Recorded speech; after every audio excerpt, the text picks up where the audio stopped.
interrupted. That's how these things work. So if someone can post the link in the old stream, we'll just keep going. That's how we go here. We just keep going. I've still got all your super chats written down, and I'm right here. So if someone can post the link in the old stream, that would be awesome. And we'll just continue. I'll finish making my opening remarks. So they're talking about a post-industrial United States, right? They're publishing documents about how there's too many people in the world, the Global 2000 report. They put Paul Volcker in charge of the U.S. economy, and Congress overturns all the laws around the lending of money. Paul Volcker overturns, it used to be every state had, most states, not every state, a lot of states had what they called usury laws that forbid lending money above a certain rate. Well, Paul Volcker is put in charge of the economy, and he rips that to pieces. Just completely rips that to shreds. So the USA, you can lend, the banks are able to charge whatever they want, and it's devastating, the U.S. economy, just devastating the U.S. economy. Big industrial downturn. I mean, the late 70s was not a good time, economically speaking. And all this idea that Jimmy Carter was the peace president, that's all a bunch of malarkey. He was not the peace president. Jimmy Carter started the Contra War against Nicaragua, and he starts arming terrorists and extremists against the government of Nicaragua, against the Sandinistas. Jimmy Carter and Brzezinski, they set up what they call the Afghan trap, where they create a situation in Afghanistan where the People's Democratic Party, the pro-Soviet political party, is forced to take power prematurely. They basically forced the king in 1978. The CIA works with the king of Afghanistan, and they tell the king of Afghanistan to basically start slaughtering all the communists.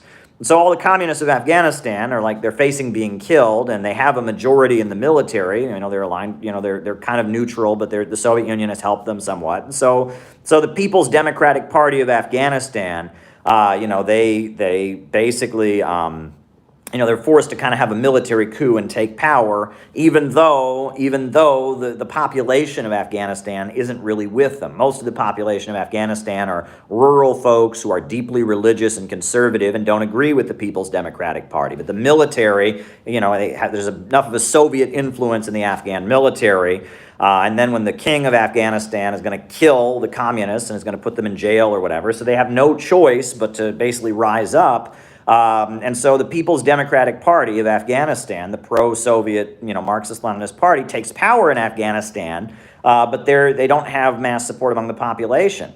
And so almost immediately after they take power, then the Brzezinski and the CIA and the United States and the Saudis, they start funding an Islamist insurgency against the People's Democratic Party. And Brzezinski bragged about this to a French newspaper during the 1990s. He called it the Afghan trap. The Afghan trap. And basically they forced a situation where the Soviet Union would feel like it had to send troops to Afghanistan.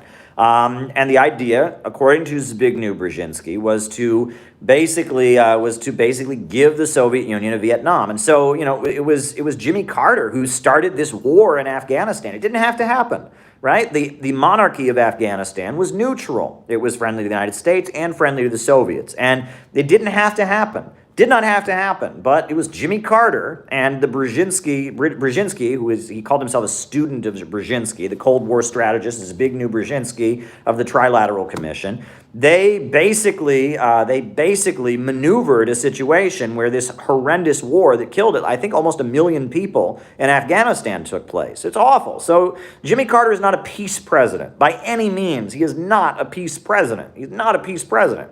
But he was a soft power, a covert operations president. That's what he was. And he was maneuvering and trying his best to make the United States look like it was soft and such, when in reality it wasn't. And we know that he embraced the Shah of Iran when the people of Iran were rising up against the Shah. And revolting against the Shah, Jimmy Carter embraced the brutal dictator, the Shah of Iran, who tortured people and killed people and such. And that Jimmy Carter, what people don't understand is that, a lot of times people think Democrats are the lesser of two evils. They're not the lesser of two evils. They are the more effective evil. It's Black Agenda Report, a great website. They've come up with that term, the more effective evil. And they are right. And that's really what Carter, Brzezinski, and now today Joe Biden represent. They are the more effective evil. They are the long-term strategic evil that is thinking about the long-term interests of American imperialism, not thinking in the short term about their profits. And that's where they get into a fight, right? And Biden, right? Biden is thinking about how he can stabilize American capitalism, right? And that's what he's doing right now. And he's trying to stabilize American capitalism, and he's trying to demolish the opposition, the fracking companies, right? Those fracking companies, that are big competitors with his backers in big oil and stuff. He wants to get rid of them, right? Betsy DeVos and Home Depot, Bernie Marcus, he wants to get rid of them, right? Sheldon Adelson, the big real estate owner in Las Vegas, he wants to get rid of them. He doesn't want the United States to have a vibrant domestic economy. He wants to make a post-industrial America. A post-industrial America that is a trade hub in a flourishing global empire, right? And this is how the Eastern establishment sees things, right? They have an Atlanticist worldview, right? That the way to control the world is by dominating the trade routes. And that's Atlanticism. That is the essence of Atlanticism. The Atlanticist worldview, as articulated by the British Empire, right? The British Empire, this is how they ruled the world. And they openly said, by having the world's biggest navy, we can rule the world. And by having the world's biggest navy in the 1800s, the British Empire dominated the world because in order to trade on the oceans, you had to go through them. They controlled the ocean. They had maritime dominance. And that is the Atlanticist model of dominating global trade, is that basically you set up a situation where if anyone wants to buy or sell things, they have to do it through you. You're the middleman. Right? That is the essence of what Atlanticism is. That's the British model of global trade. That's how they see things. And the Eastern establishment, what Carroll Quigley called the Anglo-American establishment, what Carl Oglesby refers to as the Yankees in the Yankee and Cowboy War, what the John Birch Society and the Republicans called the Eastern establishment. That's what they believe. The Council on Foreign Relations, which used to be the Round Table Group, set up by Cecil Rhodes, who was a big strategist of the British Empire. It's Rhodesia. That's what Zimbabwe used to be before it won its independence. This is their model of global trade. It is the Atlanticist model. And it's actually a lot like the Roman Empire. It's how the Roman Empire ruled the world, right? You've heard the expression, all roads lead to Rome. That meant in Rome, there was one middleman in global trade. You traded with the Romans. Tunisia could not trade with Athens. If that happened, if Carthage in Tunisia and Athens in Greece traded with each other, they would go there and kill everybody because you could only trade with Rome. Rome was the sole middleman, and that's the idea. Dominate the trade routes, and you can dominate the world, right? This is the Atlanticist model of global trade. Whereas the lower level capitalists, it is in their economic interest to have a flourishing domestic industrial economy for the United States, right? They're not interested in a global trade system. They're interested in their own profits, right? And their own profits largely come from the military-industrial complex. That's a huge part of the U.S. economy, right? Is churning out the tanks and the bombs and the drones and the weapons. That's a big part of it. But also a lot of it is things like hotels and restaurants and stores like Home Depot and flourishing communities and prosperous industrial cities like Pittsburgh and Cleveland and all of that. And the industrial lower level capitalists, the majority of the rich and powerful in the United States, and the ultra rich, right, the Eastern establishment folks, they have a different model for what the United States should be. The Eastern establishment wants to collapse the U.S. domestic economy, and create a post-industrial United States that is the center of a global trade hub, right? That's their economic model, and that's what would work best for them. right? Whereas the industrial capitalists of the United States, the lower level capitalists, the fracking companies, the military manufacturers, people like that, they want a more prosperous domestic economy of the United States, and they're not as concerned about dominating global trade, right? If Russia and China get stronger and they can do business with them, that's good for them, right? And so there's this divide in interests. Trump represented kind of an uprising of those lower level capitalists. That's what Trump represented. And libertarianism, political libertarianism, the alt-right, QAnon, all of that represents those lower level capitalists that are seeing the domestic economy of the United States demolished. And this is what Steve Bannon talks about. Steve Bannon, the advisor to Trump, who was always talking, he called himself an economic nationalist. That's what they're trying to do, is they're trying to preserve the industrial base, and they're kind of resisting the drive for a post-industrial United States. That's what's going on. This is the fight in the ruling class. And Biden and the Eastern establishment have triumphed. And so right now, Biden is overseeing policies of mass inflation. Biden is overseeing an empowerment of the soft power wing of American power. He's reducing the role of the military-industrial complex, pulling out of Afghanistan.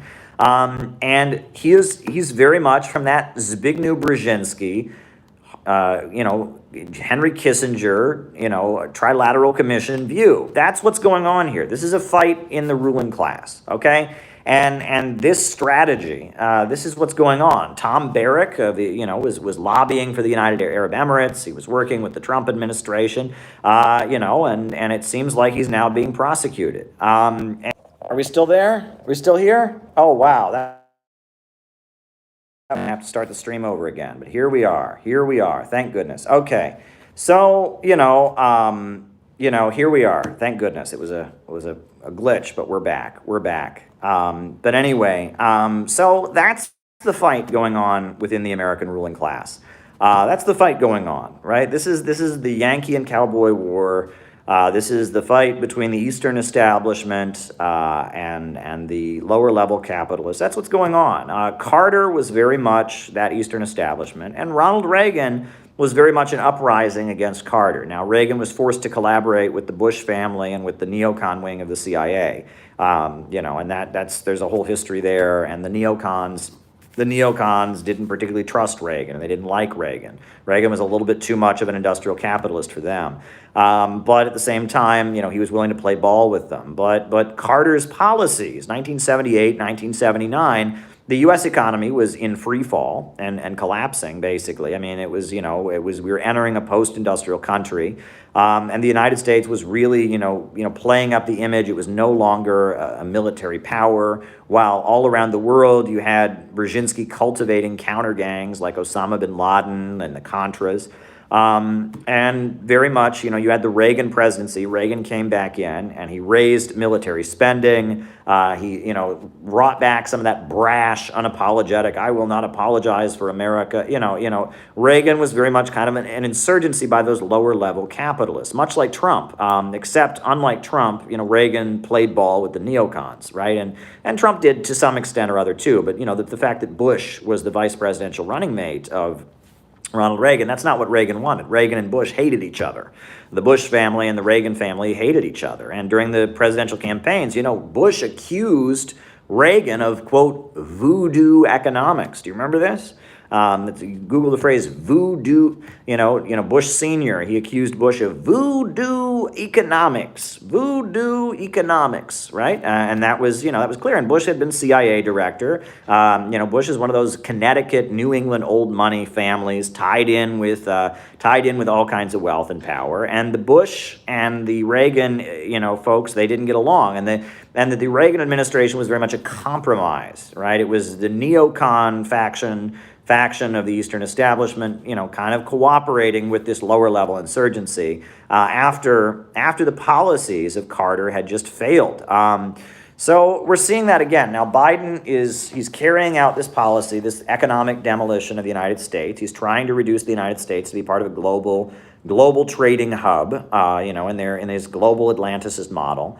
He's trying to cultivate the use of counter gangs. We saw that in Cuba. He's trying to play up this SOS Cuba movement.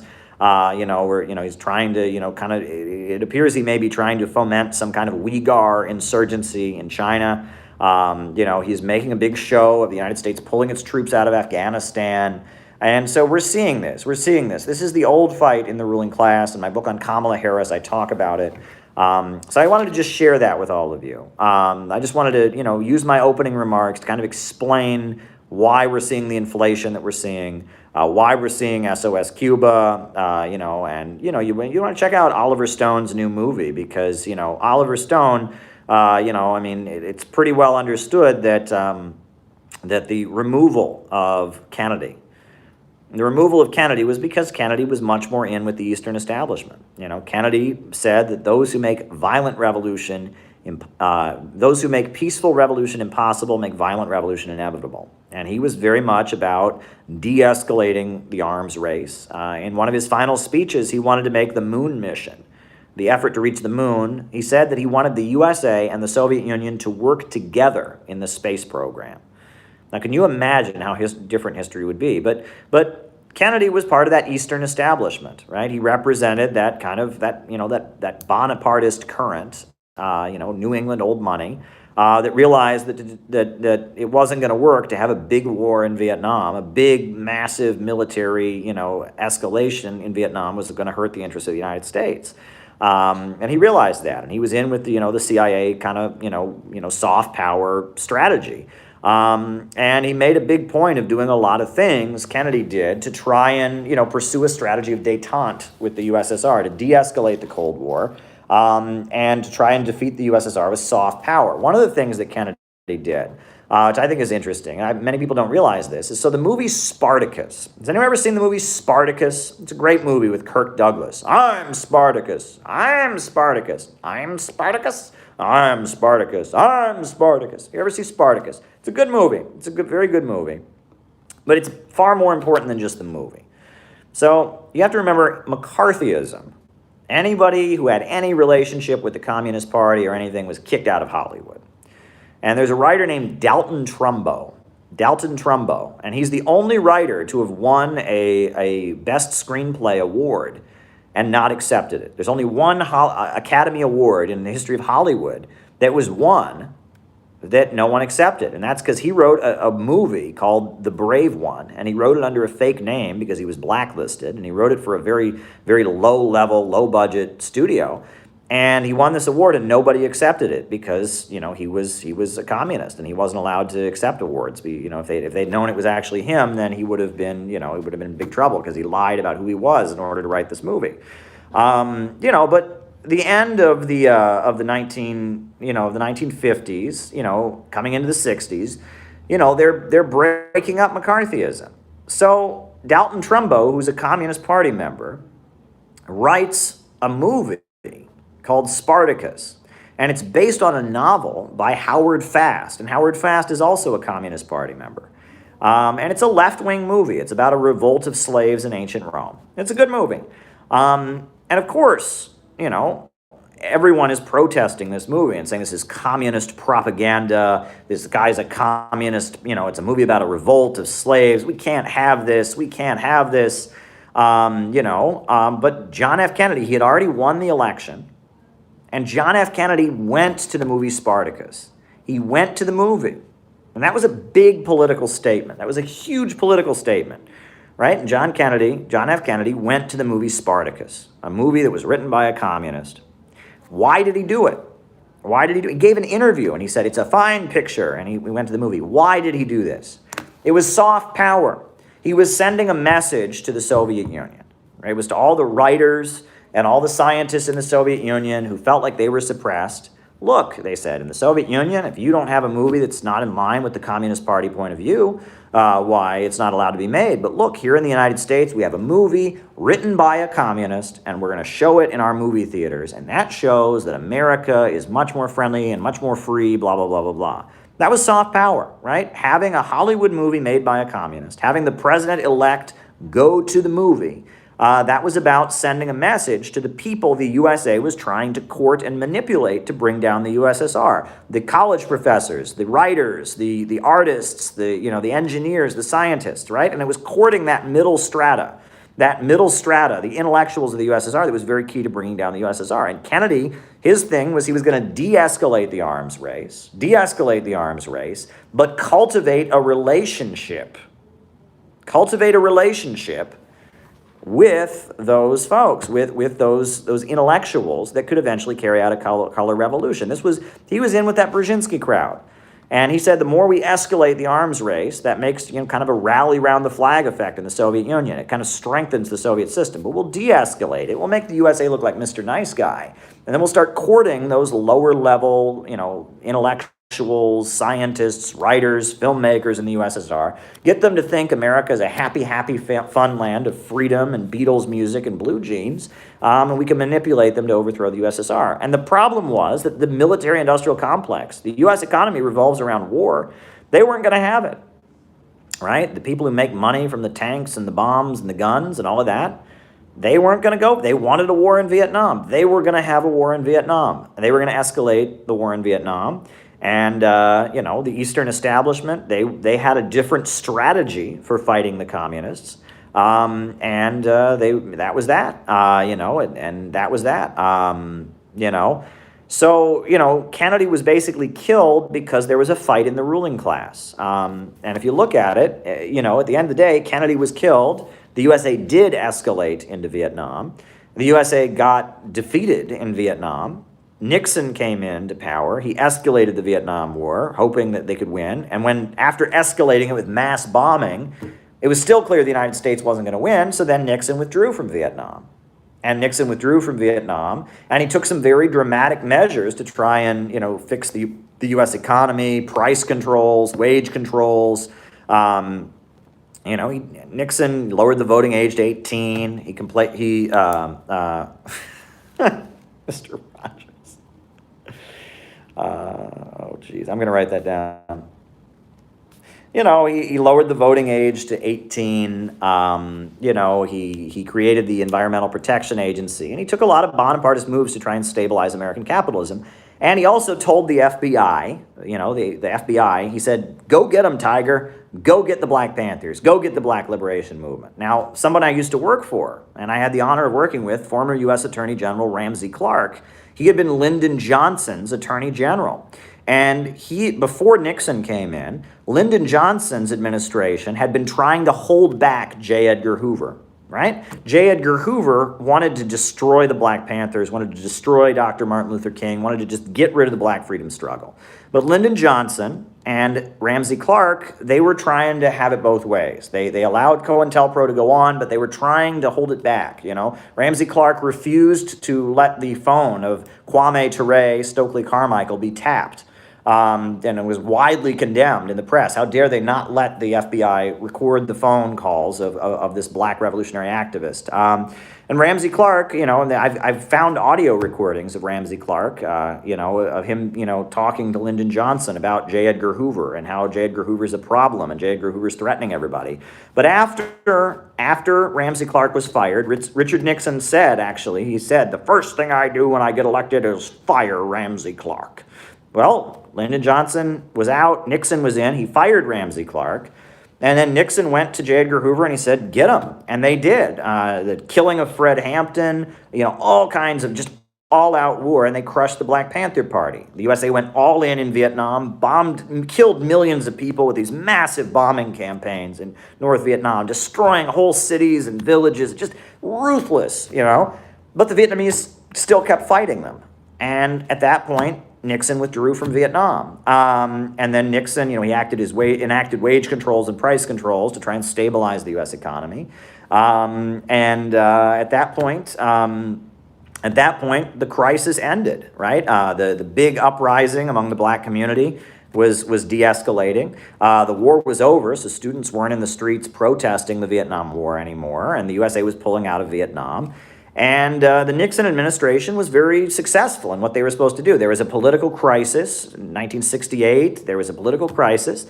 And by 1972, it was over. U.S. society was back to normal. And so the thing is, Nixon did, everything that they wanted him to do. But in order to do it, he empowered the FBI and he empowered the military-industrial complex, and he pushed back against the Eastern establishment. And so after Nixon did all of that, suddenly the U.S. media went after him, and they called Nixon a dictator, and they revealed all kinds of awful things Nixon did. Nixon was a very authoritarian leader. He had an enemies list. He was wiretapping his opponents. He was doing all kinds of stuff. I mean, Nixon was very much trying to be an authoritarian strongman. That's why he got the job. The USA needed an authoritarian strongman to be tied in with the FBI and tied in with the policing agencies, tied in with the military to end the crisis. Well, Nixon did it. He ended the crisis, but the U.S. ruling class doesn't want a strongman. The U.S. ruling class doesn't want anyone strong enough to tell them no. People's communes in China, Kropotkin doesn't want anyone to tell them no. And so based on that, you had, the impeachment of Nixon, and Nixon forced out of office. Gerald Ford's administration, big shift, the removal of Nixon and the bringing in of Gerald Ford. You would think it was the same. It was the same, right? They're both Republicans. No. Big shift, right? That's where all the neocons come in, Philippines. That's where all the neocons come in. Philippines, NDF, 60 years, Bay of Pigs. And the neocons came in, right? The neocons are those Rockefeller folks, right? I mean, it's the Rockefeller think tanks that funded Ayn Rand, and promoted her writings, and Milton Friedman and all of that. And it was you got Alan Greenspan and Ayn Rand coming to the White House and swearing in. You got Dick Cheney. You got Donald Rumsfeld, and it was the removal of Nixon, who was this kind of right-wing Bonapartist strongman, was the rise of the neocons. And then you had Jimmy Carter come in, and Jimmy Carter was very much, with the Trilateral Commission. So this is the fight that's been going on in the U.S. ruling class for a very long time. The assassination of Kennedy plays into it. What favorite and least favorite super chats? All right, and so. That's where this fight, and Biden fits in with this. Biden versus Trump fits into the Yankee and Cowboy War. It fits into everything that's going on right now, right? I mean, it fits into this long-standing division. But basically, the Eastern establishment is winning right now. I mean, Trump was an act of desperation, and the storming of the Capitol, January 6th, there's a lot of desperation from the lower-level capitalists right now because they're losing. The domestic economy of the United States is being demolished. It's being demolished right now. Look at it. I mean, you ever been to Ohio lately? You ever been to Pennsylvania? You ever been to Missouri? You ever been to Alabama? You ever been to Michigan and the once prosperous parts of the United States? The lower level capitalists are losing, and the Eastern establishment is winning. The United States domestic economy is becoming demolished. It's becoming demolished. It's falling apart. And the United States is being reduced. You've got Los Angeles, and you've got San Francisco, and you've got New York, and you've got these trade hubs in a global empire, right? This is the victory of the Eastern establishment. They are dissolving the United States into a global financial system, into the Atlanticist global order. That's what they're trying to do, right? They're trying to, develop a post-industrial America that is just a trading hub in their global financial empire. That's what they're trying to do. And these lower-level capitalists are fighting for their lives. And I guess I'll just end my opening remarks by saying these lower-level capitalists, right? These hotel owners, these big box store folks, these lower level capitalists have really got to get over. They've really got to get over their libertarianism, because if they want to survive, the only way they can survive is if the United States moves towards socialism. The only way the domestic economy of the United States can flourish right now is with socialism. Only a government of action can save the United States from the controlled demolition we're currently witnessing. Only a government of action. You would need a government to come in and make it a priority to rebuild the United States of America. You would need a government to come in and nationalize the oil and nationalize banking and control the lending of money. You would need a government to come in and guarantee an economic bill of rights. You would need a government of action to fight for working families. That's the only way you can get out of this. The Eastern establishment's plan of demolishing the United States of America, which many libertarians they know about it, they understand it.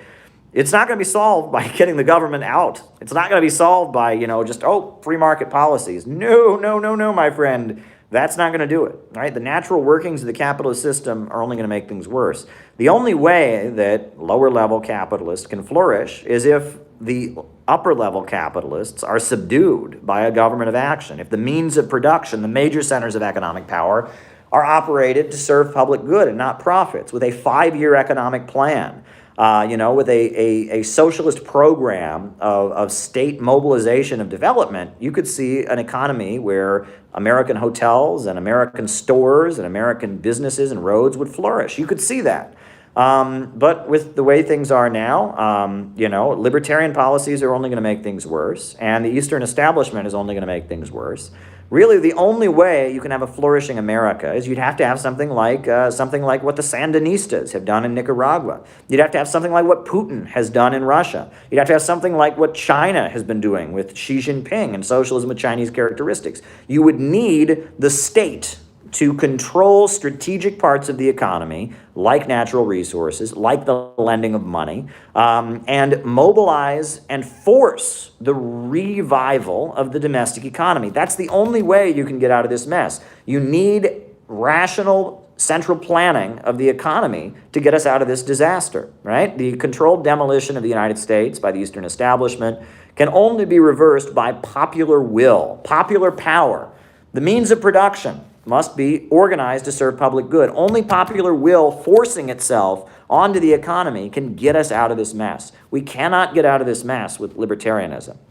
So these lower-level capitalists who think that the problem is the government, and we're just going to, the Eastern establishment, yeah, they're trying to make us poorer and all that, but we'll just privatize everything. We'll get rid of all the regulations, and that'll solve it. No, it won't. No, it won't. They still got way more money than you do. They'll put you out of business, right? No, it won't. No, it won't. No, it won't. No, it won't. No, it won't. No, it won't. No, it won't. No, it won't. And in fact, the Eastern establishment invented libertarianism. Did you know that? Yeah. Who do you think brought us Ayn Rand? Who do you think brought us Milton Friedman? Who do you think brought us the Mont Pelerin Society? Okay? So libertarian, neoliberal economics is something the Eastern establishment really has no problem with. What they have a problem with is flourishing domestic U.S. economy that gets in the way of their plan for economic dominance. They have a problem with lower-level capitalists competing with them. They don't have a problem with libertarian economic policies. So these lower-level capitalists, if they were at all smart, which they may not be, if they were free speech and freedom of the press, sure. If they're at all smart, they would be supporting socialism. And look at Nicaragua. Look how many low-level capitalists have benefited so much from the socialism of Nicaragua. Look at Bolivia, and look how many low-level capitalists have benefited from the socialism of Bolivia. Look at China. Every day another Chinese person becomes a millionaire. Did you know that? And that's because of socialism. So these lower-level capitalists, by continuing to support libertarianism, are shooting themselves in the foot.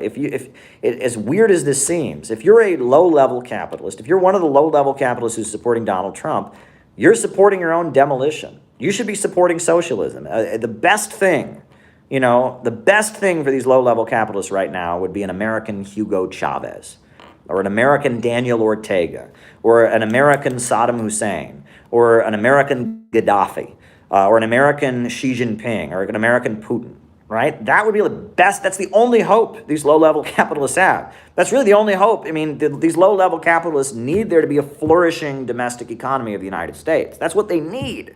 They need that, okay? And in order to have that, the only way to have that is you'd have to have the state step in and control the economy to make that happen. So really, these low-level capitalists, they need to enter a strategic alliance with the proletariat. They need to enter a strategic alliance with the proletariat. The Teamsters and the AFL-CIO, and Bernie Sanders and the low-level capitalists need to enter a united front against Jeff Bezos. They need to enter a united front against the Rockefeller oil companies.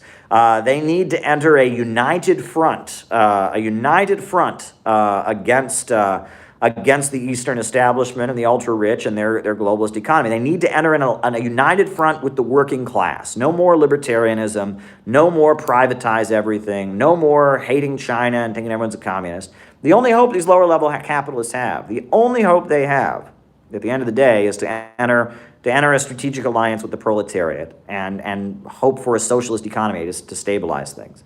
So I guess that concludes my opening remarks, a little longer than I usually go.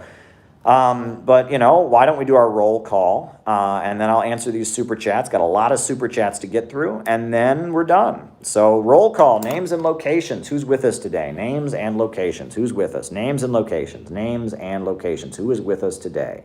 I'll call you out as I see you, names and locations. Nassau County, Char Darling, Serbia, Nate in Chicago, Detroit, Dallas, Brothers, College Park, Michigan, Ryan in Oakland, Jeff in LA, Tamara and Dario from Brooklyn, Robert from Hawaii, John in Denver, Andres in Norway, Brad in St. Louis, Sweden, John Witt in Houston, Jenny Lynn in Cincinnati, Ben from the Workers' Party in Edinburgh, Seattle, Temple City, Io Hillary in New York, Australia Oswhistles, Santa Barbara, Max in Beltway, Dylan Smal in Kawaphonia.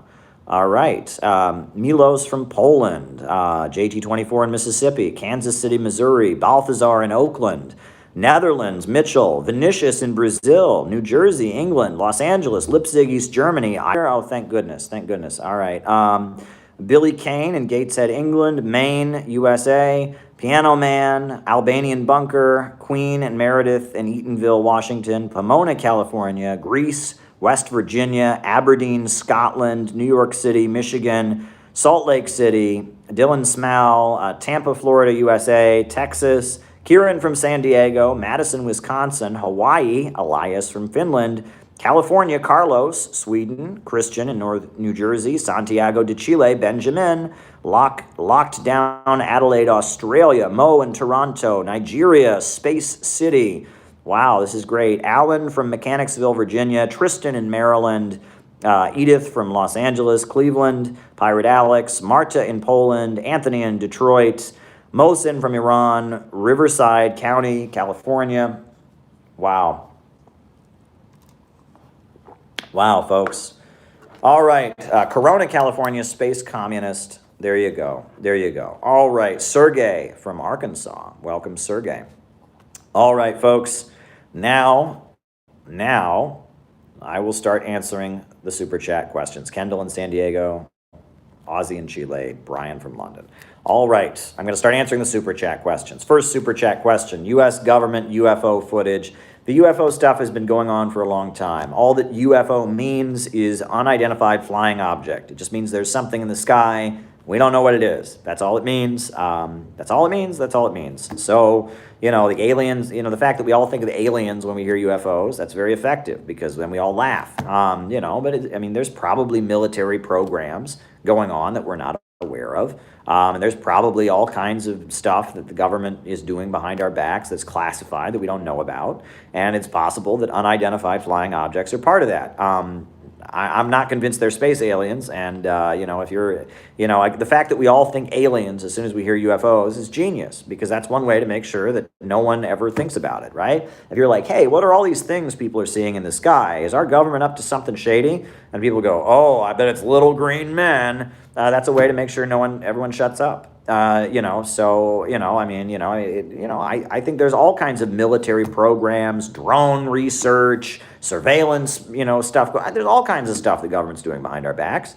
And a lot of it probably involves objects that are flying that are not identified. There's nothing conspiratorial about it, but at the end of the day, the fact that we all think about aliens is a good way of shutting it down. So there you go. All right, weather manipulation. Well, I mean, there's cloud seeding, right? That's they've been able to seed clouds and all of that, right? I mean, cloud seeding is something that goes on for a long time. In farming regions, it's very important, right? The ability to induce rain at certain points, that goes on.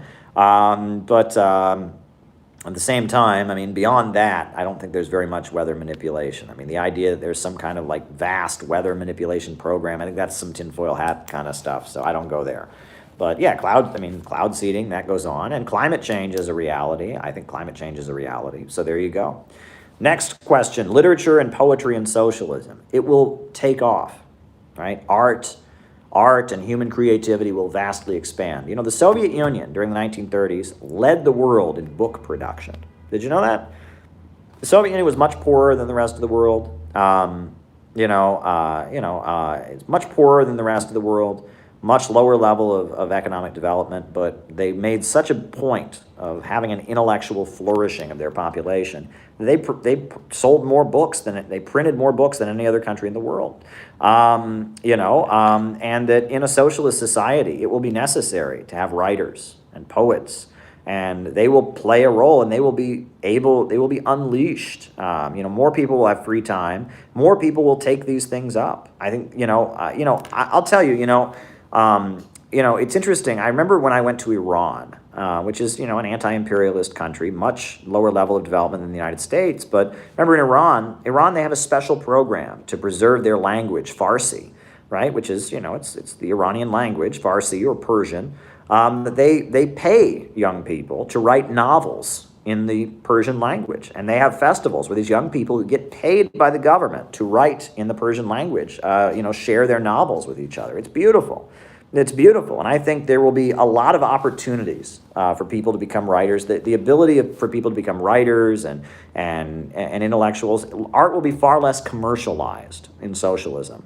And that'll give an opportunity for far more experimental things to be done, far more creativity. The problem with art nowadays is that it's all about marketing. It's all about marketing. And so there's an incentive not to take risks. There's a big incentive not to take risks because the capitalist wants a return on his investment. That's why Hollywood makes the same movie over and over and over again. That's why George Lucas, the creator of Star Wars, said that in the Soviet Union, they have more artistic freedom. Right? Here in the United States, sure, we don't have political censorship like they do in the USSR, but in the USSR they can make whatever movie they want. Whereas educate lower level capitalists on it.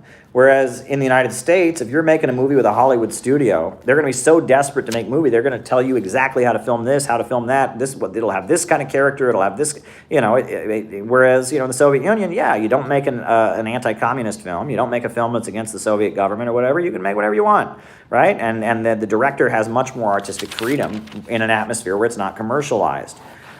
All right, pogroms and persecution in the USSR. Well, the USSR was not good to religious folks in a lot of ways, right? Especially during the early years, and even in, some during the Khrushchev years, there was persecution of religious folks of all stripes. Circumcision is very important to Jewish folks. It's a very big part of their religion. It's a very, very important part of their religion. And I believe in the USSR, circumcision was illegal. It was illegal to circumcise a baby. And many Jewish folks, especially Orthodox Jewish folks, felt that was a very extreme persecution of their faith. I'm not an Orthodox Jew, and that's not a big part of my religion. I don't have any religious position on circumcision. But I can imagine if your religion felt that circumcision was extremely important, and the government was saying, you better not circumcise your baby or you're going to go to jail for child abuse, I can imagine you would feel very, very persecuted, wouldn't you? Right? I mean, if circumcision was a big part of your faith and the government is telling you, you can't do this, this is child abuse, you would resent that, and that, free religious exercise. Now, in the 70s and 80s, things started to change in the USSR. And actually, Reverend Billy Graham, who was a very prominent minister in the United States, he went to the Soviet Union, and he said there were more people in church in Moscow on Sunday than there were in the United States.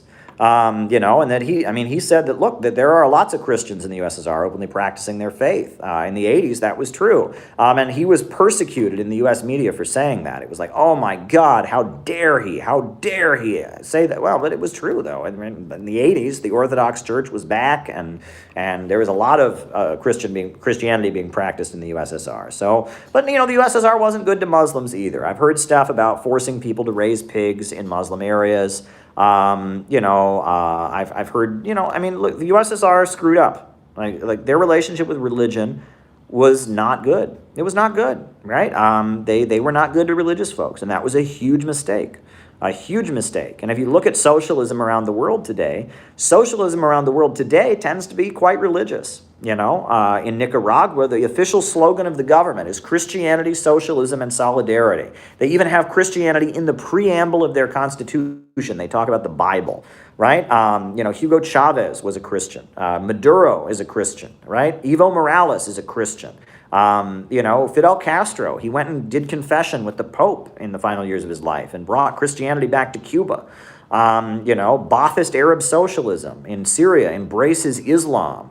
And even though it's a secular government, in their constitution, in the new Syrian constitution, it specifically says that Islam represents the genius of the Arab people. So, the relationship between communism and religion has changed. And I think the most important thing is that nowadays, atheism, it used to be atheism was associated with standing up to the Catholic Church, standing up to, the feudal hierarchy. But nowadays, atheism is associated with ruthless capitalism. Ayn Rand was an atheist, and she was awful. She didn't believe in religion because religion said be nice to people. It said don't be an evil, ruthless capitalist, and that was the whole basis of her philosophy. Look at, the voices representing atheism now. They're not leftists. They're not revolutionaries. They're defenders of the most immoral and evil capitalism. Richard Dawkins, Christopher Hitchens, the atheist voices that are very prominent in our time are not socialists. They're not defenders of the downtrodden. Sam Harris, they're defenders of might is right. A lot of times they're racists, and they're tied to racial pseudoscience and such. So now that atheism has revealed itself to simply be the belief that there should be no moral restrictions on the capitalists, and now that feudalism has long been dead and buried, and we live in societies where religion is much more of a choice, I think that we're seeing, Christianity and Islam and Judaism and socialism start to have a switch that anti-imperialist countries are no longer persecuting religion, and atheism is now a tool of capitalism. So things are shifting. I believe in religious freedom, and I don't believe in a religious government. How did Stalin manage to court the Russian Orthodox Church despite not supporting religion? Okay, I believe in religious freedom, especially here in the United States. We've always maintained, courting Orthodox peasants. We have always maintained that the government should be neutral on matters of religion, and that's what I believe. We should have a government that is neutral on matters of religion. The USA does not have a Christian government. We don't have a Jewish government. We don't have a Muslim government. We don't have a Buddhist government. We don't have an atheist government. We have no state religion, right? And I think that is the correct position. And I would think that a socialist America would have that position as well. But other countries with other histories and other cultures, they're going to do it differently. And we have to respect that. And, I would think that religious freedom would be a very important thing in a socialist America. Eurasianism versus Atlanticism. Okay, so this is a geopolitical analysis that argues that there are two models of civilization, the Eurasian model and the Atlanticist model. And that the Eurasian model, on a land mass, in order to build trade routes and all that, you have to build roads. And it requires kind of economic progress. Whereas controlling the ocean trade routes just requires you to be the middleman, right? You can just be a pirate and be a middleman in global trade. And so the Roman Empire, British Empire form of rule is associated with the Atlantic Ocean in Western Europe. And the idea of economic development on the land is associated with Russia and China, right? Where there's a lot of landlocked area, you don't have quick access to the ocean. And there's something to that, right? And this is not, I mean, immediately people are going to say, ding, ding, ding, Alexander Dugin. No, it's not. This long predates Dugin. Atlanticism is something the British themselves came up with. The British invented the idea of Atlanticism. Eurasianism is a school of thought that was around. You started seeing it in Russia in like the early 1900s. There's different people. I'm not a Eurasianist, but I do think Atlanticism is a real thing. But I mean, I think that, for example, the American heartland, right? I mean, we have suffered at the hands of Atlanticism, and we're not in Eurasia. So I don't think that Eurasianism is specific to Eurasia. The idea that you have economic development, through construction and advancing technology and land masses and mobilizing populations, that's not Eurasian. So I don't like the term Eurasianism. And like Dugin, he doesn't believe in historical progress. Now Eurasianism is associated with all kinds of stuff I don't agree with. All right. Recruit workers. Recruit workers. Ideal way. Right? And so, Eurasianism and Atlanticism, those concepts go way, way back. And, I mean, I don't, there's some validity to the concepts. Let me just put it that way. There's some validity to the concepts, but, yeah, there you go. All right. Okay, mercantile capitalism versus the capitalism of today. Well, in feudalism, in feudal society, most of society is subsistence farming. You have people who grow the food, right? And that's the majority of the population of the peasants. You have landowners, the nobility, and then you have soldiers who enforce the rule of the landowners. Well, you still need a blacksmith to make the swords and spears for the soldiers. You still need a carpenter who can make stuff out of wood. You have the skilled craftsmen. And, those skilled craftsmen, they're very rare and it's passed down by hereditary, but you have craftsmen in a feudal economy also.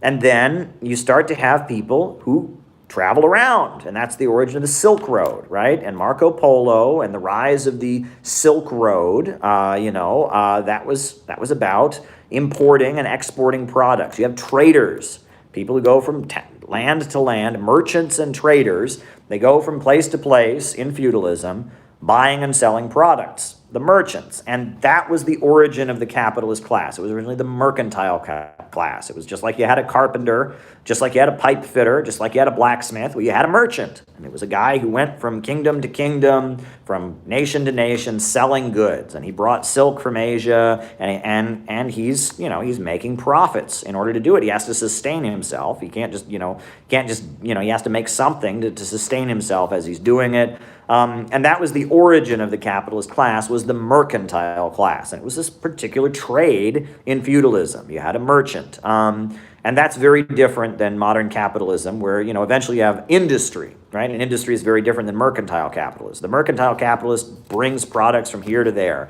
Well, the industrial capitalist owns a factory. It's a very big difference. So mercantilism, Marx, I think some people even distinguish mercantilism as a different stage of the economy. But there was the mercantile class that eventually gave birth to the capitalist class. All right.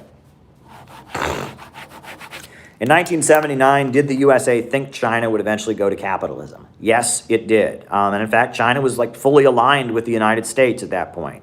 In Afghanistan, China was supporting the Mujahideen. China had, fought against Vietnam. In 1978, you had the Kampuchea War. And the feeling was that as China got more, quote-unquote, economic freedom, it would move into the pro-U.S. camp in politics. And that was just kind of assumed. And in Eastern Europe, it worked. And Poland and Czechoslovakia and Romania, they took out loans from the Bank of America, and they joined with China in the non-aligned movement, and they had distance with the USSR. And they moved in a more liberal market direction, and then as a result of that, they eventually had counter-revolutions. The United States assumed that would happen in China, absolutely, but it didn't. And it didn't happen in Vietnam either. In the 80s, Vietnam started having, market reforms, and the Communist Party got stronger. But yes, 1979, the USA was convinced that China was eventually going to adopt capitalism. And it was kind of smart on Deng Xiaoping's part. He played into that, right? See, Mao Zedong had been this third world revolutionary. Revolution is the main trend in the world today. Well, Deng Xiaoping, he went to the White House. He wore a cowboy hat. He smoked a cigar. He drank whiskey. Deng Xiaoping played up the idea that, oh, communist, what's that? I'm just like an American. It was brilliant. It was brilliant. It was brilliant what Deng Xiaoping did, because that's not what happened. The Communist Party in the 1978, 1979, the Communist Party is getting stronger. 1980s, the Communist Party is getting stronger. You have the 1989 Tiananmen stuff, and they managed to pull through that. 1990s, Communist Party is getting stronger. 2000s, the Communist Party is getting stronger, and now we have Xi Jinping. It was brilliant. The Chinese Communist Party, they'd been cut off by the Soviets. They'd been isolated. They needed economic development.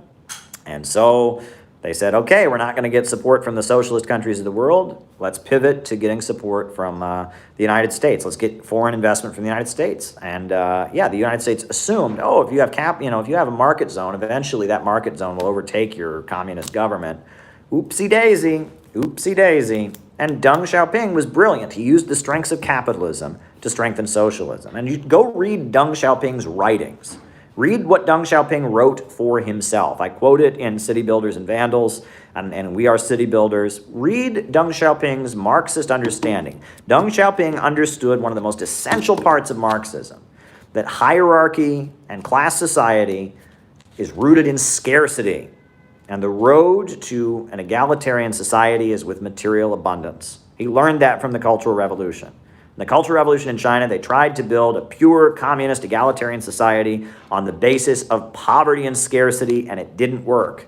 And so Deng Xiaoping went back into Marx, he read the Critique of the Goethe Program, and he learned that the basis of building a classless society is vast material abundance. And so he made it the priority of the Communist Party to eliminate poverty. And he said, poverty is not socialism, but to be rich is glorious. And that's the brilliance of Deng Xiaoping.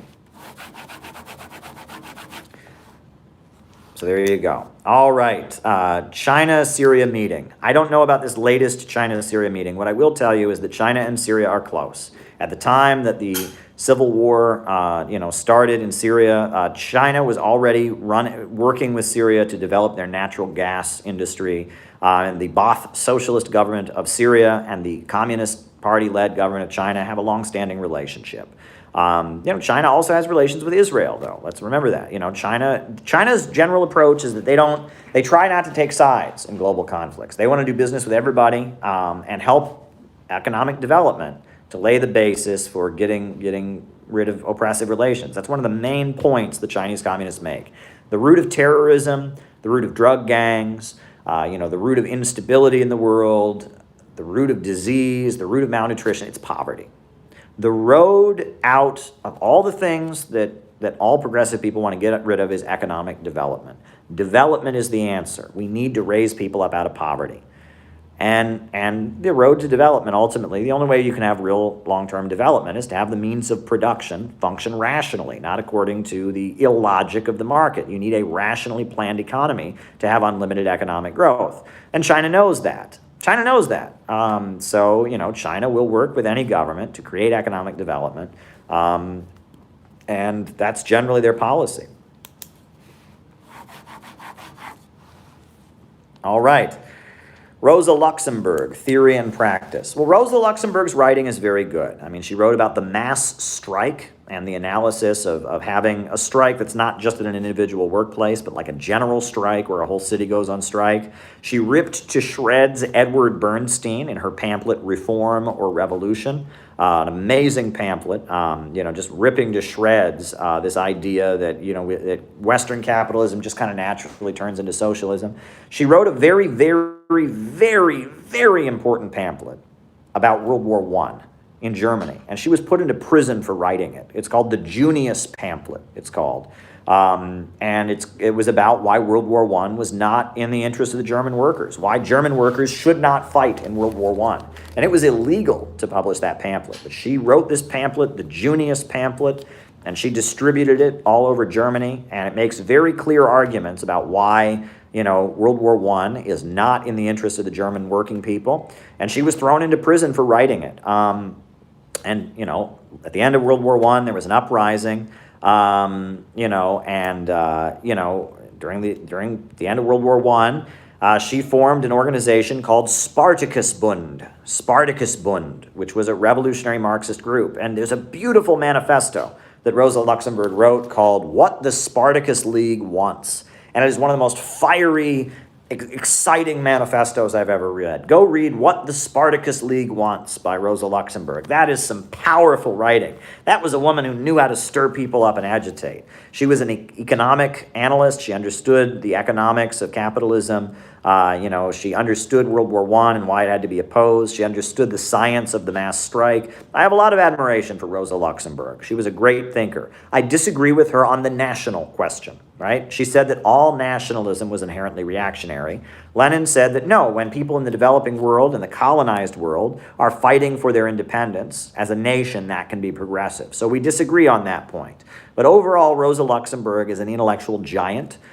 She's a hero, and she ultimately gave her life for her beliefs. I mean, she and Karl Liebknecht and the other leaders of the Spartacus Bund, they were brutally killed by social democrats, right? The bread tubers of 1919, the DSA of 1919. They hired a bunch of unemployed war veterans called the Freikorps to go and murder Rosa Luxemburg and dump her body in a river. It's really brutal stuff. And it wasn't the Nazis that killed Rosa Luxemburg. No, it was the Social Democrats. The Social Democrats are the ones who killed her. So there you go. All right.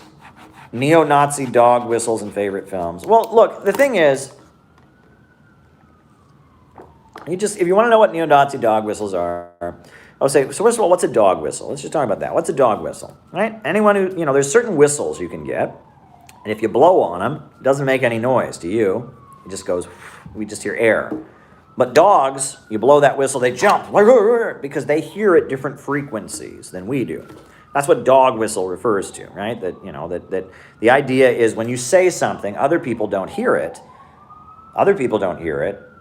but some people do. When you use a phrase that means something to some people, doesn't mean anything to other people, right? And, during the 1970s and 80s, Republicans began employing what they called the Southern strategy, where they would use what they called, they would use dog whistles, basically, or words that racists understood that non-racists would not understand. The most blatant example of that was the term forced busing. Forced busing, right? What is forced busing? Well, everybody, if you hear the term forced busing, you would think that's awful, right? Forcing people to get on buses. What? I want to get on the bus if I choose, right? But if you were a racist, you knew what forced busing meant, which meant sending my kid to school with black people. It meant school integration, okay? So when Republicans would get up and say, we are against forced busing, people who aren't racist would go, okay, don't get on the bus if you don't want to.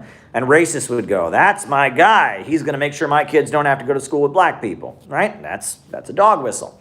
Another example was states' rights. What is states' rights? Well, it means states can do what they want. Well, the Ku Klux Klan, 1948, they formed a legal political party called the National States' Rights Party, right? And they ran Strom Thurmond for president. And during the time of Jim Crow segregation, all the Southern racists were up there. We believe in states' rights. This is communism. It's communism to make us share drinking fountains with black people. We believe in states' rights. If you want to have black people drink out of your drinking fountains up in New York, that's your business. But it's our states' rights here in Alabama to have segregation. We believe in states' rights, right? And so when Ronald Reagan started his presidential campaign in 1980, going to Alabama and giving a speech that began, the first line of his speech was, I believe in states' rights. And of course, the crowd of racists went wild. Yay, wow. They went racist because they knew what he meant.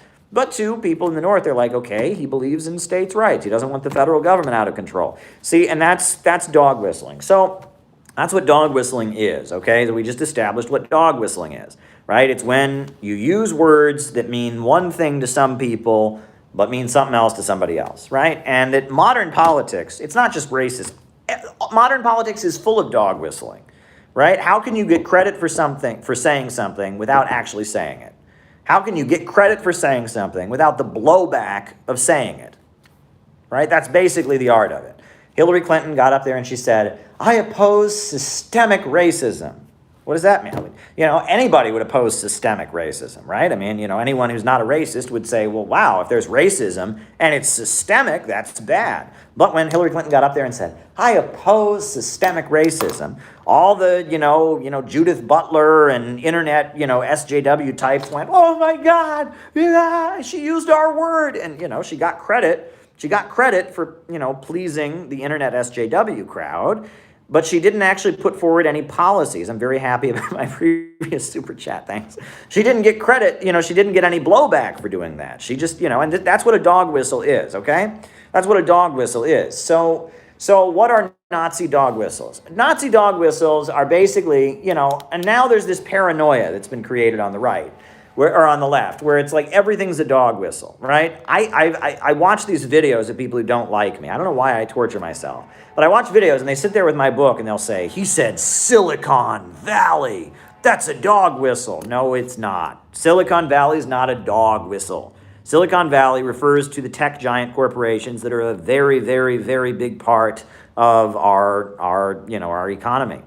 Okay? So, anyone who knows anything about the U.S. economy in our time is going to talk about Silicon Valley. No, it's not a dog whistle, right? Bankers is not a dog whistle, okay? It's not a dog whistle. And it's like there's this paranoia where everything's a dog whistle. If you want to know what a Nazi dog whistle is, pay attention to what Nazis are talking about. Go see what Nazis are talking about. Someone's talking about all those same things, right?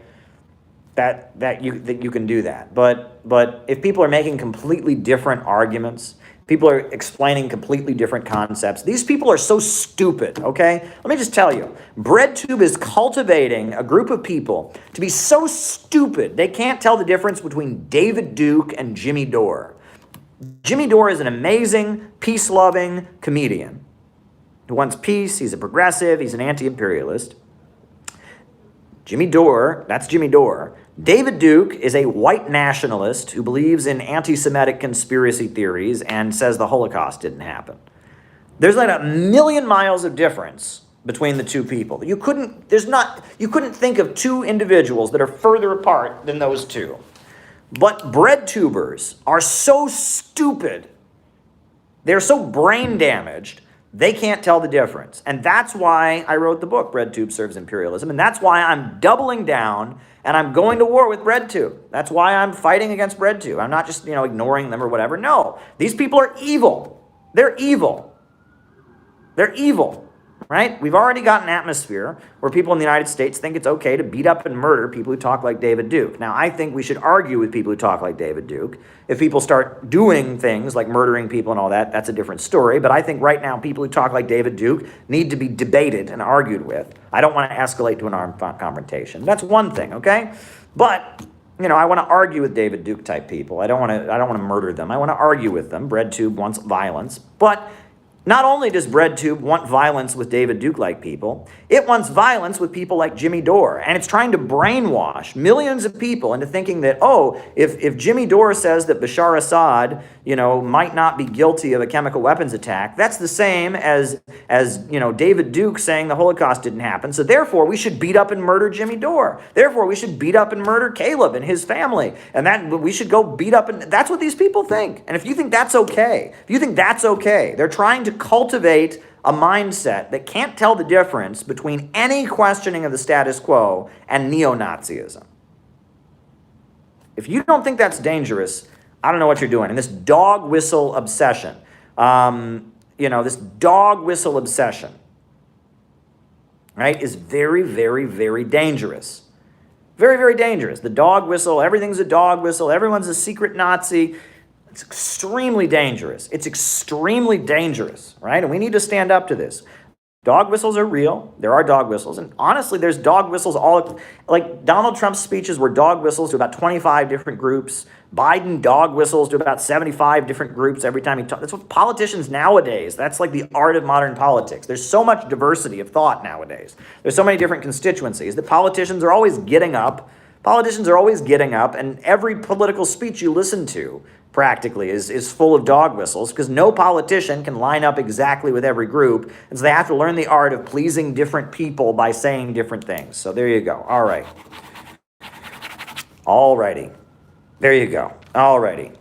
I hope that was helpful. I'm sure something I said there will be taken out of context to prove that, what these people are liars. They're just liars, right? And if somebody believes these people, they're not worth your time. Anyone who watches this content and thinks that I'm supporting white supremacism or I'm a neo-Nazi or whatever, these people are not worth your time. They really aren't, right? It's like, and it's pretty obvious here that we're anti-racist, we're anti-imperialist, we are inheritors of Marxism, Leninism, and the people who built the civil rights movement. And so anybody who can't see that is really not worth our time. But we're getting through our super chats because time is running out here, so we got to keep going. I got something I got to do, so we're going to get through these super chats. Greek philosophy and its influence on Mao. Well, I know Mao studied Greek philosophy. He studied Socrates and Plato and Aristotle. But as far as a direct link, I don't really know. Mao was very much a materialist. And you can read that if you read Talk on the Question of Philosophy. Heraclitus is kind of the father of the dialectical school of thought, and Heraclitus, the Greek philosopher, you never step into the same river twice. That kind of stuff had a big influence on Mao. I think in Mao's interviews with Edgar Snow that were published in the book Red Star Over China, he talks some about Greek philosophy, if I'm not mistaken. There was, but Confucius, you have to remember, was a big influence on Mao as well, right? Mao was heavily influenced by Confucius. The final years of his life, he launched the Criticize Lin Biao, Criticize Confucius campaign, and the Taiping uprising and the civil war in China, that was a big, influence on Mao as well. So, Mao had many different influences. Someone else is going to ask about Kropotkin, that's later on. Algeria's Ben Bella. Well, Algeria's Ben Bella was an anti-imperialist. Algeria was very much the Vietnam of France, right? Algeria fought for independence from France. There's a very good movie called The Battle of Algiers. Ben Bella was a Muslim. He was, an anti-imperialist. I don't think he ever became a socialist, though. I think he was aligned with communists, but ultimately Algeria moved toward kind of a bourgeois nationalist government. They never fully became a socialist society, if I remember correctly. I haven't studied Algeria as much as I should have. Someone said, why is Bolton beating the drums of war against Pakistan? Is it related to their Iran pipeline? Probably, but it's also related to the fact that the China-Pakistan economic corridor is vitally important in the emerging alternative to Western capitalism, right? China and Pakistan are cooperating, and they're trying to bring economic development to all of Central Asia, right? They want to bring economic development to Afghanistan. They want to bring economic development to Kazakhstan, and that whole Central Asia, there's a lot of poverty there. Look at the map. Right? The stands, you talk about Pakistan, Afghanistan, and Turkmenistan, those countries, it's a big area, a lot of area there, a lot of people, but a lot of them living in poverty, not a lot of economic development there, especially since the fall of the Soviet Union. So the China-Pakistan economic corridor represents kind of, an area in which the emerging alternative to Western capitalism with Russia and China cooperating, the new Silk Road, the Belt and Road Initiative. So there you go. All right. I have never corresponded with Michael Parenti. I had a phone number. I was going to interview him last time I was in the Bay Area. He didn't pick up. I understand he's very old. I admire him. I love his work, but I haven't been in touch with him. We've never communicated. All righty. All right. Old left politics. Do they matter today? Absolutely they matter today. We need to get back to the class struggle concepts that are very central to, very, very central to what Marxists believe. And the fact that that's been stripped away, old left politics is so important. I just remember these old folks and how amazing they were. It's about the workers and the bosses. The capitalists are trying to make profits, and we working folks have got to stand together, Caleb. That's what it's all about. Those folks are beautiful people. They're beautiful human beings, and they understand Marxism. Old school communists are badass, says Chaya, and they were. And they understood Marxism. They can explain Marxist concepts in a way that has been lost, and we need them more than ever. We need that kind of politics more than ever. William Z. Foster, Gus Hall, Eugene Debs, Huey Newton, Paul Robeson, William L. Patterson, Elizabeth Gurley Flynn. We need that politics more than ever. All right, was Mr. Rogers soft power? I don't know. I mean, PBS has often been kind of a voice of the more liberal folks. They're getting their money from foundations rather than advertising. But I think Mr. Rogers, I mean, it was just a guy, right? I mean, he was a guy who was into making children's programming. There's a psychological term they use for adults who are kind of, almost in kind of a childlike state of mind. They say they're regressed, I guess. So maybe Mr. Rogers was a little bit regressed. There you go. I don't know. He was a TV personality. I remember when I was a kid, he was still on the air. He hadn't died yet. Can you say I'm special? It's a beautiful day in the neighborhood, etc. I don't know. I mean, he was a guy. He was a dude. When he died, the right wing went after him because he said to every child, "You're special just the way you are." And many conservatives said, "No, you have to work hard in order to become special." How dare he say that to every child? And it's like it shows how ridiculous the right wing can be sometimes. And Fred Phelps, the anti-gay pastor, who was famous for protesting the funerals of gay people, he protested the funeral of Mr. Rogers because he thought that how Mr. Rogers, he would say to kids, "You're special just the way you are." He said that would send the wrong message to gay kids, that gay kids would hear that and think that Mr. Rogers was giving them permission to be gay. So there you go. The right wing didn't like Mr. Rogers. Maybe Mr. Rogers was dog whistling. I guess that's what was going on. I guess Fred Phelps thought that Mr. Rogers was dog whistling gay kids. I guess that's what was going on there. The homophobe Fred Phelps thought that Mr. Rogers was dog whistling gay kids, right? So I guess Fred Phelps was the right-wing version of BreadTube. He was, looking for the secret code and everything. I mean, good night, everybody. Next question. All right. The people's communes in China, were they inspired by Peter Kropotkin? Possibly. I think the main way that Mao was inspired by Peter Kropotkin was that he went and organized the peasantry. Right? Mao took the Chinese Revolution out of the urban centers and into the rural areas. And if you read Mao's very important essay from 1927, report on the peasant uprisings in Hunan, you get the understanding that Mao says the peasantry is where the revolution is. And that was Kropotkin's main disagreement with the Bolsheviks. Kropotkin felt it would be a peasant revolution in Russia, not a workers' revolution. So, and the organizing of the peasantry, the people's communes were in the 50s. That's where he's having the peasants, after you redistribute the land, you had land redistribution, and then when they started combining them into people's communes, that could have possibly been, influenced by Kropotkin. I can see that. Mao was the leader of the New People's Study Group, which was a Kropotkinist organization that existed in China before the Chinese Communist Party was formed. So I can see that. The Philippines and the New Democratic Front. Well, look, I don't follow the Philippines as closely as I once did or as I'd like to. I know that the communists in the Philippines, the New Democratic Front, was hoping that they could have a peace treaty under Duterte. Right? Jose Maria Sison is the leader of the Philippine revolutionary movement. He's in exile. And my understanding was that they were hoping that there would be a peace treaty at the time there was going to be a peace treaty at the time that there was the election of Duterte, and that didn't happen. Duterte did not create peace with the communists of the Philippines. So, at this point, I know that, Duterte has been able to, make it so there's not tension as much between the Philippines and China in the South China Sea. But I also know Duterte has, there was a wave of vigilante killings across the Philippines. It was pretty awful. And, Duterte is definitely not moving the Philippines towards socialism. They're not moving towards socialism or anything like that. So I don't know. I know that there's still a number of islands that are controlled by the National Democratic Front of the Philippines. I think that there's a split too. I think there are different Maoists in the Philippines that I don't think they're all united, but there you go. I don't know enough about it really. It's been 60 years since the Bay of Pigs invasion.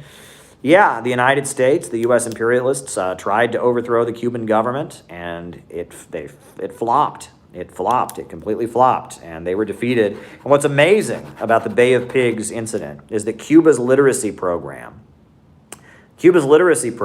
actually never stopped even as they're fighting an invasion. The literacy program continued. That's amazing.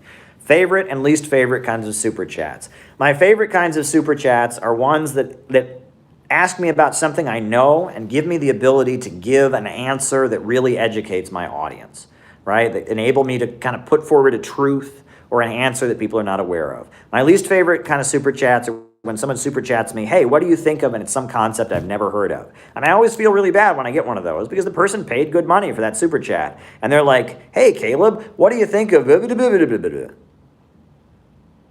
And like, I just have to go, I don't know what that is. And the person always feels angry. I'm sure the person is like, gosh darn it, I spent $5 to ask you about blah, blah, blah, blah, blah. And if I just don't know what it is, I can't answer it. And it's like, I don't want to, I'm not going to make myself look like a fool and say, oh, well, the thing you've got to remember about is that it was started in, and bullshit, because then I would not be being responsible. I have a responsibility to, and I make a mistake every so often. And usually when I make a mistake in the comments section, everyone lets me know about it. Sometimes I'll even go on and do like a full-on correction. But I try to give you all the straight dope, to give you accurate information on here. Not always so easy when stuff is just coming out of the top of your head, right? When it's just facts that are in your mind, right? So, every so often I make a mistake. But for the most part, I try to give you accurate information. So if somebody asks me about something I don't know, I'm just going to say, I don't know. And that's it. And if you ask me about something I don't know about, I'm just going to have to say, I don't know. And you're going to be mad that you spent your money on that. And I'm going to be disappointed that you're mad about it. But, I don't know everything. Believe it or not, I don't know everything. I know some people think I know everything. You're wrong. I don't know everything. Alrighty. How would we ensure freedom of speech and freedom of religion? Well, the main way to ensure civil liberties is to involve the population in the process of governance, because it's the population themselves that have an interest in maintaining the freedoms. And I have said many times that the Americans didn't accept the U.S. Constitution until the Bill of Rights was added to it, and the American people would never accept a socialism in the United States that did not have freedom of speech and freedom of religion and freedom of assembly. And the main way to protect those freedoms would be to mobilize the public and make sure the public was heavily involved in governing, because freedom of speech, freedom of religion, these things are essentially very, very important to the American people. And if they were involved in the process through Bolivarian circles or whatever, community groups we build, I'm sure they would work their hardest to defend those freedoms. All right. Educate lower-level capitalists. Well, the main thing to do is put forward a program. The main way communists educate people is by putting forward a program. You put forward your economic program, what you're for. You say not what you're against, but what you're for. Right? And when you put forward your program, people can look at that program and they say, do I want this or do I oppose it? And if they want it, they're with you. If they're against it, they oppose it. The main way communists educate anybody, and they're asking, there's one on here about how do you recruit workers? How do you recruit lower-level capitalists? Put forward your program. You say what you're for. This is what we want to do. And people are going to look at that program and they're going to say, are they for it or are they against it? And if lower-level capitalists saw the program of the Center for Political Innovation, which is mass mobilization to rebuild the country, that would benefit them. Nationalization of oil and gas, so there's strong government budget to do that, that would benefit them. Public control of banking, so lending of money can be strategically done in order to ensure economic growth, that would benefit them. An economic bill of rights, so they wouldn't have to provide health care for their employees because they'd have guaranteed health care. There would be full employment, and that would benefit them. They looked at the program, and the same for working people. If working people look at the program, and they look over the program and they say, I want Reconstruction of the United States, I want guaranteed jobs and education, I think they ought to nationalize the oil and gas so our communities don't keep getting poorer, I think the lending of money should be strategically done in the interest of the country overall, not just the interest of big bankers. There you go. Right? Putting forward the program. That's the way to win people to socialism, is you've got to put forward a program. You're not going to win people to socialism by talking about Mao and Stalin. You're going to win people to socialism by putting forward a program for the United States of America. You got to put forward your program. All right, and the last super chat question is, how did Stalin convince Orthodox peasants to support him? Well, Stalin made compromises, right? There was a lot of compromises. Stalin was from the peasantry. He grew up in Georgia in a rural village. His father was a bootmaker. He grew up in a rural village. He'd been to seminary school, so he was religious. He understood the religion of Russia very much. He studied it. He was trying to become a priest, for goodness sakes. And Stalin, they talk about how he very much understood how to engage with the peasantry. And during the Second World